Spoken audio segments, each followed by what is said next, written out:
Hi guys, my name's Doug. Welcome to my messy garage. I'm out on the road again. Another busy week for work, and I didn't get a chance to put something on the camera before I left for this weekend's video.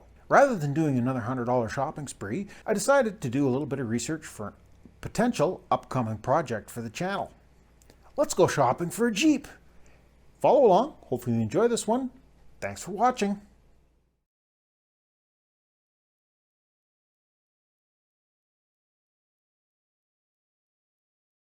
What I'm looking for is a Jeep Wrangler, obviously a true Jeep. I'm not a big fan of the Compass or Rebel or any of the smaller SUVs that they come out with. I do like the Gladiator, but that's more of a brand new vehicle, kind of out of the price range for a project. Some of the features that I'm looking for are I want the inline 6 engine, 4-liter. That kind of limits me to 2006 as the newest, because that was the last year for the inline 6 engine. And I would prefer to get a TJ, which is the 1997 to 2006 models. I want manual transmission. I like rolling the gears myself. Kind of as a second place, I'm thinking YJ Jeep would be a good option as well. The YJ is an older model. They were made from 1987 to 1995. The YJ, the earlier model Jeep, it was originally designed by AMC, but in 1987, when Chrysler purchased AMC, it became a Chrysler product. Some of the pros of the YJ Jeep over the TJ, I've always liked the square headlights. Even when they first came out, something about them, you know, I'm a child of the 80s, so the 80s look, the square headlights, I've just kind of really like those. And price, definitely the older Jeep is going to be a little more economically feasible. As I say, I'm looking for this as a project. It's something that is going to require some work, so buying an older unit that's going to need a little more work, that's going to involve a little bit less initial outlay of funds, is a good thing. Some of the drawbacks: the YJ Jeep is a leaf spring suspension as opposed to the coil spring in the TJ. Definitely it's an older design chassis. Kind of had some improvements over the CJ7, which was the predecessor to that, but it's still a leaf spring suspension.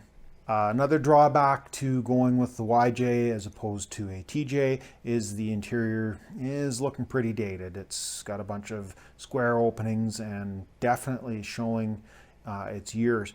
Whereas the TJ Jeep, while not brand new by any means, does look fairly modern compared to a YJ. But where are we going to go shopping? Well, there's kind of a few places. I started out here in Appleton, Wisconsin for work, and there's lots of car dealerships around, so Car Guru is a good place to start. Definitely if you're looking at a car dealership though, there's going to be a premium price. First of all, Jeeps are kind of a niche market, and they tend to pull a premium, and you'll find dealerships are trying to leverage that premium and charging quite a bit above what is considered market value for a vehicle. And another place we look, Craigslist. Didn't really find a whole lot on Craigslist. Again, this is February, and February is probably not the ideal time to be buying a Jeep, so there wasn't a whole lot on Craigslist to look at. There was a few, but not in the immediate area. And another good place to look is Facebook Marketplace. Facebook Marketplace has kind of become the go-to. You can almost say it's kind of overcome Craigslist as a place to buy and sell things. It is a legitimate place to go for buying or selling a vehicle such as a Jeep. Let's look at the first Jeep. Keep left onto US 10 East toward Manitowoc. In 1.5 miles, turn left onto US 10 East.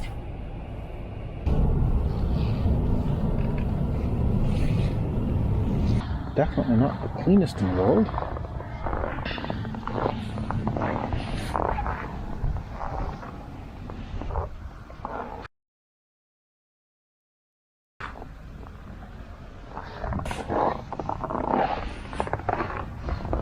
The spare is not the same as the other four tires. Got a trailer hitch.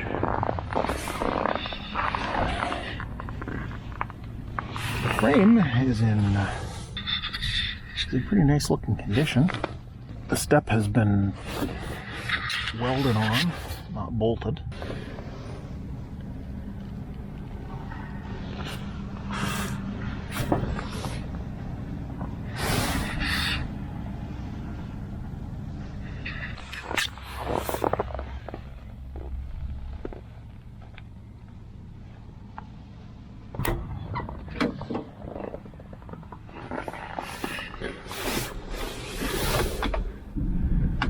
Typical YJ dash, no air conditioning.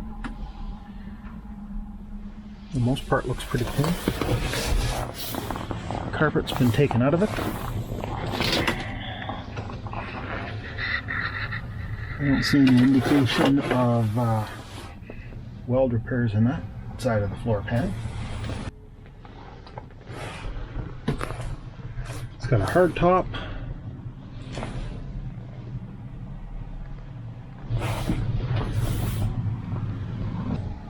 That's the VIN number.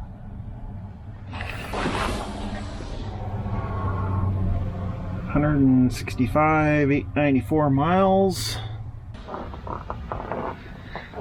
Little itty bitty 4-cylinder. And not much of a battery.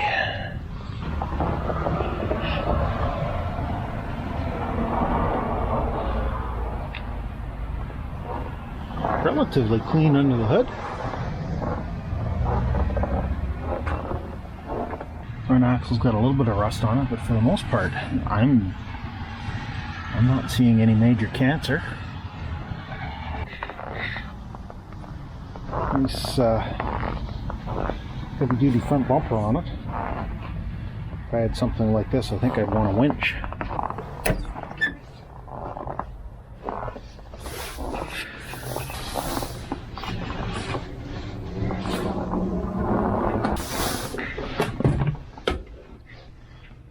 Again, no real indication of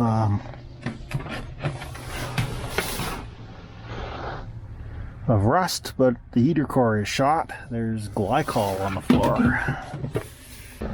This little light bar up on the top, although the wires have been snipped on the lights. They were never hooked up.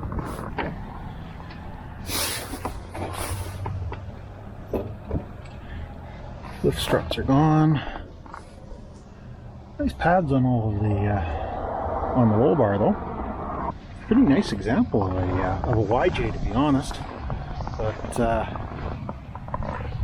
$8,900 they're asking for it is a little bit on the steep side for a 1989. Looks like it could do with a good polish. The paint's a little faded.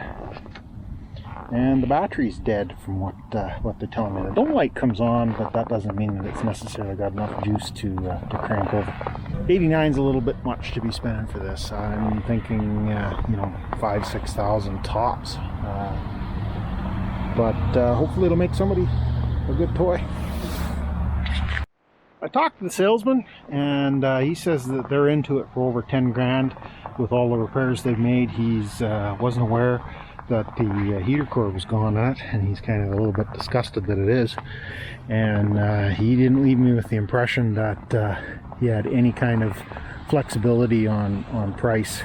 And when I suggested that price was a little on the high side, he basically just blew me off. So definitely they're looking to get more out of this than what it's worth to me. Wouldn't be surprised if they get it though. Somebody will come along and plunk down some money on this. Hopefully they don't end up buying a lemon. Well guys, I think I'm going to end this first episode of this Shopping for a Jeep series right here. This has been a nice little Jeep. I think this is a pretty clean example of a YJ, which is the 87 to 95 model years. This being an 89, $8,900 seems a little bit rich for a 4-cylinder Jeep. It is in very nice shape. The chassis has no serious rust on it. A little bit of cleanup underneath, and the thing would look like brand new. No indications of major cancer repairs. The carpet's been removed, but that's kind of a standard Jeep thing, and the upholstery otherwise is in pretty decent shape. Thanks a lot for stopping by. If you've got to this point in the video, could you do me a favor and throw me a thumb up? Greatly appreciate that. If you like what you see, maybe subscribe to the channel, and if you want to get notified when I put out more content, you can always ring that bell icon. Thanks a lot for stopping by, and we'll catch you in the next mess.